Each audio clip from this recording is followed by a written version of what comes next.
Hi friends, പുതിയൊരു വീഡിയോയിലേക്ക് എല്ലാവർക്കും സ്വാഗതം. ഇന്ന് നമ്മളിതാ ഇതുപോലെ സിമ്പിളായിട്ടുള്ളൊരു ഹെയർ വെയിനിൻ്റെ മോഡലാണ് ചെയ്ത് നോക്കാൻ പോകുന്നത്. വളരെ സിമ്പിളായിട്ടുള്ളൊരു മോഡലാണ് നമ്മൾ ചെയ്തെടുക്കുന്നത് കേട്ടോ. ഇത് നമ്മുടെ അലിഗേറ്ററിൽ അറ്റാച്ച് ചെയ്ത് നമുക്ക് അലിഗേറ്റർ ക്ലിപ്പായിട്ടും അതുപോലെ ഹെയർ ബാൻഡിലാണ് ചെയ്യുന്നതെങ്കിൽ നമുക്ക് ഹെയർ ബാൻഡായിട്ടും ഒക്കെ യൂസ് ചെയ്യാൻ പറ്റുന്നതാണ് കേട്ടോ. അപ്പോൾ നമുക്കിത് എങ്ങനെ ചെയ്യുന്നതെന്ന് നോക്കാം. അതിനായിട്ട് ഇതാ നമ്മൾ ഇതുപോലെയുള്ള വൈറ്റ് ഫ്ലവർ ബീഡ്സ് ആണ് എടുത്തിട്ടുള്ളത്. ഒരു ഫ്ലവർ ബീഡ്സ് വെച്ചിട്ട് നമ്മൾ മുമ്പൊരു ഹെയർ ബാൻഡിൻ്റെ മേക്കിംഗ് വീഡിയോ ചെയ്തിട്ടുണ്ട്. കാണാത്തവരൊക്കെ കണ്ടു നോക്കണം കേട്ടോ. അപ്പോൾ നമ്മൾ ഈ ഒരു ലില്ലി ഫ്ലവർ ബീഡ്സ് എടുത്തിട്ടുണ്ട്. പിന്നെ ഇതാ അതുപോലെയുള്ള റെയിൻ ഡ്രോപ്പ് ബീഡ്സ് എടുത്തിട്ടുണ്ട് കേട്ടോ. നമ്മൾ വയർ ബോൾ ചെയ്യുമ്പോൾ ഇതാണ് എൻ്റെ ബീഡായിട്ട് യൂസ് ചെയ്യാറുള്ളത്. പിന്നെ അടുത്തതായിട്ട് ഈ ഒരു ഗോൾഡൻ കളർ ബീഡ്സ് ചെറിയ സൈസിലുള്ളത് എടുത്തിട്ടുണ്ട്. പിന്നെ നമ്മൾ ഹെയർ വെയിൻ ചെയ്യാനായിട്ട് ഇത് അതുപോലെയുള്ള മെറ്റൽ വയർ 0.4 mm ആണ് കേട്ടോ യൂസ് ചെയ്തിട്ടുള്ളത്. ഗോൾഡൻ കളറാണ്. നമ്മൾ എത്ര വലുപ്പത്തിലുള്ള ഹെയർ വെയിൻ ആണോ ചെയ്യാൻ ഉദ്ദേശിക്കുന്നത് ആ ഒരു സൈസിലുള്ളത് നമുക്ക് കട്ട് ചെയ്തെടുക്കാം കേട്ടോ. നമ്മളിപ്പോൾ വളരെ ചെറിയ സൈസുള്ളത് ജസ്റ്റ് ഒരു ചെറിയ കുട്ടിക്കുള്ളതാണ് ചെയ്തെടുക്കാൻ പോകുന്നത്. അപ്പോൾ വളരെ ചെറിയ അളവിൽ ഇതുപോലെ ഒന്ന് കട്ട് ചെയ്തെടുക്കാനുണ്ട്. ഒരു ഏകദേശം നീളം കണക്കാക്കിയിട്ട് കട്ട് ചെയ്തെടുക്കുന്നുണ്ട് കേട്ടോ.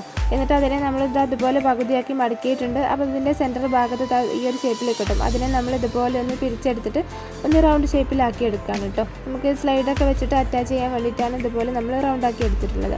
നമ്മളിത് അലിഗേറ്റർ ക്ലിപ്പിലോ ഹെയർ ബാൻഡിലോ അറ്റാച്ച് ചെയ്യാനാണ് ചെയ്യുന്നത് എങ്കിൽ ഇതിൻ്റെ എൻഡ് ഭാഗം ഇങ്ങനെ റൗണ്ടാക്കി എടുക്കേണ്ട ആവശ്യമില്ല കേട്ടോ.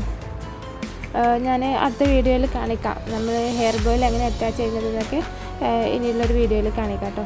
അപ്പോൾ നമ്മൾ ഇതുപോലെ റൗണ്ടാക്കി എടുത്തതിന് ശേഷം ഒരു വശത്തുള്ള വയറിലൂടെ ഇതുപോലെ നമ്മുടെ എൻഡ് ബീഡ്, അതായത് റെയിൻ ഡ്രോപ്പ് ബീഡ് അതുപോലെ ഇട്ട് കൊടുത്തിട്ടുണ്ട് കേട്ടോ. അതിന് ശേഷം ഇങ്ങനെ ഒന്ന് പിരിച്ചു കൊടുക്കുവാണ്. വീണ്ടും നമ്മൾ അതിൻ്റെ അടുത്ത വയറിൽ കൂടി സെയിം ബീഡ് തന്നെ ഇട്ട് കൊടുക്കുന്നുണ്ട്. എന്നിട്ട് നേരത്തെ ചെയ്ത അതുപോലെ തന്നെ അടുത്ത വശത്തും ഇതുപോലെ പിരിച്ചെടുക്കുകയാണ് കേട്ടോ.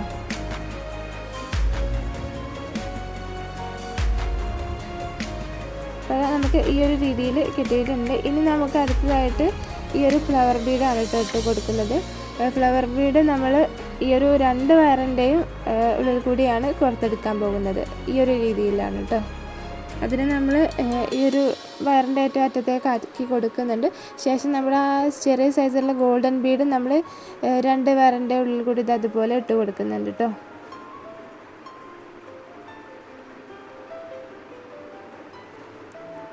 ഇനി നമുക്ക് ആ വയറിനെ നമ്മുടെ വൈറ്റ് ഫ്ലവർ ബീഡിൻ്റെ സെൻറ്ററിലുള്ള ആ ഹോളിൽ കൂടി അതുപോലെ വീണ്ടും ഒന്ന് കോർത്തെടുക്കണം. അപ്പോൾ നമ്മുടെ ഈ ഒരു ഫ്ലവർ ബീഡ് ഹെയർ വെയിനിൻ്റെ ഏറ്റവും അറ്റത്തായിട്ട് വരാൻ നമ്മൾ നേരത്തെ ചെയ്തിട്ടുള്ള ആ ഒരു ബീഡ്സിൻ്റെ അടുത്തായിട്ട് തന്നെ വരാൻ വേണ്ടി ശ്രദ്ധിക്കണം കേട്ടോ. കോർത്തെടുക്കുന്ന സമയത്ത് ഇതുപോലെ വലിച്ചിട്ട് ഏറ്റവും അറ്റത്തേക്ക് തന്നെ ആക്കി കൊടുക്കണം. ഈ ഒരു രീതിയിൽ നല്ല ടൈറ്റ് ആക്കിയിട്ട് വലിച്ചെടുക്കുകയാണ് കേട്ടോ. അപ്പോൾ ഇതുപോലെ കിട്ടിയിട്ടുണ്ട്. നമ്മുടെ സ്മോൾ സൈസിലുള്ള ഗോൾഡൻ ബീഡ് ഇതുപോലെ ഫ്ലവറിൻ്റെ സെൻറ്റർ ഭാഗത്താക്കിയിട്ട് വന്ന് നിൽക്കുന്നുണ്ട് കേട്ടോ. നല്ല ഭംഗിയിൽ തന്നെ കിട്ടിയിട്ടുണ്ട്. ഇനി ഈ ഒരു സെയിം മെത്തേഡാണ് നമ്മൾ ഈ ഒരു ടിയാര ഫുള്ളായിട്ട് ചെയ്യാൻ പോകുന്നത് കേട്ടോ. അപ്പോൾ ഞാൻ ഡീറ്റെയിൽ ആയിട്ട് കാണിക്കുന്നില്ല. ഇതുപോലെ തന്നെ നമ്മൾ നേരത്തെ ചെയ്ത അതേ രീതിയിൽ തന്നെ ചെയ്തെടുത്താൽ മതി. ആദ്യം നമ്മൾ ഓരോ വയറിലും ഓരോ ബീഡ് വീതം ഇട്ട് കൊടുത്തിട്ട് പിരിച്ചെടുക്കുന്നു. ശേഷം നമ്മൾ 2 വയറിലൂടെയും ഫ്ലവർ ബീഡ് കൊടുത്തെടുക്കുന്നു. ഈ ഒരു സെയിം മെത്തേഡിൽ നമുക്ക് എത്ര അളവിലാണ് ഏത് സൈസിലാണ് വേണ്ടതെന്ന് വെച്ചാൽ അതിനനുസരിച്ച് നമുക്ക് ചെയ്ത് കൊടുക്കാം കേട്ടോ.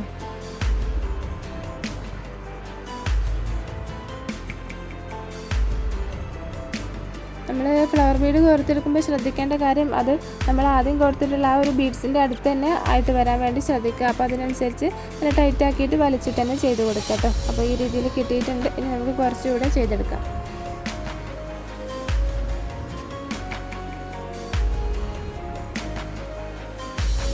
നമ്മുടെ ചാനൽ ആദ്യമായിട്ട് കാണുന്ന കൂട്ടുകാർ ആരെങ്കിലും ഉണ്ടെങ്കിൽ ഈ ഒരു ചാനൽ സബ്സ്ക്രൈബ് ചെയ്യാൻ മറക്കരുത് കേട്ടോ.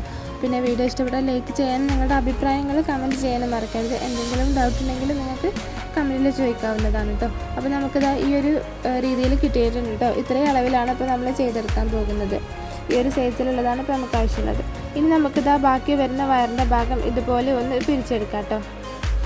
നല്ല ഭംഗിയുണ്ട് കേട്ടോ. ഇത് കാണാനും നമുക്ക് ഹെയർ ബാൻഡിലും അലിഗേറ്ററിലും എല്ലാത്തിനും സെറ്റ് ചെയ്ത് യൂസ് ചെയ്യാൻ പറ്റുന്നതാണ്. ഇതുപോലെ നമ്മൾ പിരിച്ചെടുത്തിട്ടുണ്ട്. ശേഷം ഈ ഒരു രീതിയിലൊന്ന് മടക്കി കൊടുക്കുന്നുണ്ട് കേട്ടോ. എന്നിട്ട് നമ്മൾ ആദ്യം ചെയ്തില്ലേ ഒരു റൗണ്ട് ഷേപ്പിലാക്കിയിട്ട് പിരിച്ചെടുത്തിട്ടില്ല, ആ രീതിയിൽ തന്നെ ഇതിൻ്റെ അവസാന ഭാഗത്തും ഒരു റൗണ്ട് ഷേപ്പിലാക്കിയിട്ട് ഇതുപോലെ ഒന്ന് പിരിച്ചെടുക്കാണ് കേട്ടോ. നല്ല രീതിയിൽ പിരിച്ചെടുത്തിട്ട് ബാക്കി വരുന്ന ആ ഒരു മെറ്റൽ വയറിൻ്റെ ഭാഗം നമുക്കൊന്ന് കട്ട് ചെയ്ത് കളയാം. ശേഷം അതിൻ്റെ എൻഡ് ഭാഗമൊക്കെ നമ്മൾ ഒന്നുകൂടി നന്നായിട്ടൊന്ന് ചുറ്റി കൊടുക്കുന്നുണ്ട് കേട്ടോ. അപ്പോൾ ഇതാ നമ്മുടെ ഹെയർ വെയിൻ ഇവിടെ റെഡി ആയിട്ടുണ്ട് കേട്ടോ. ഇത് വളരെ ചെറിയ അളവിലുള്ളതാണ്, ചെറിയൊരു കുട്ടിക്ക് യൂസ് ചെയ്യാൻ വേണ്ടിയിട്ടുള്ളതാണ് കേട്ടോ. നല്ല ഭംഗിയിൽ വളരെ സിമ്പിളായിട്ട് നമുക്ക് ചെയ്യാൻ പറ്റുന്നതാണ് കേട്ടോ ഇത്.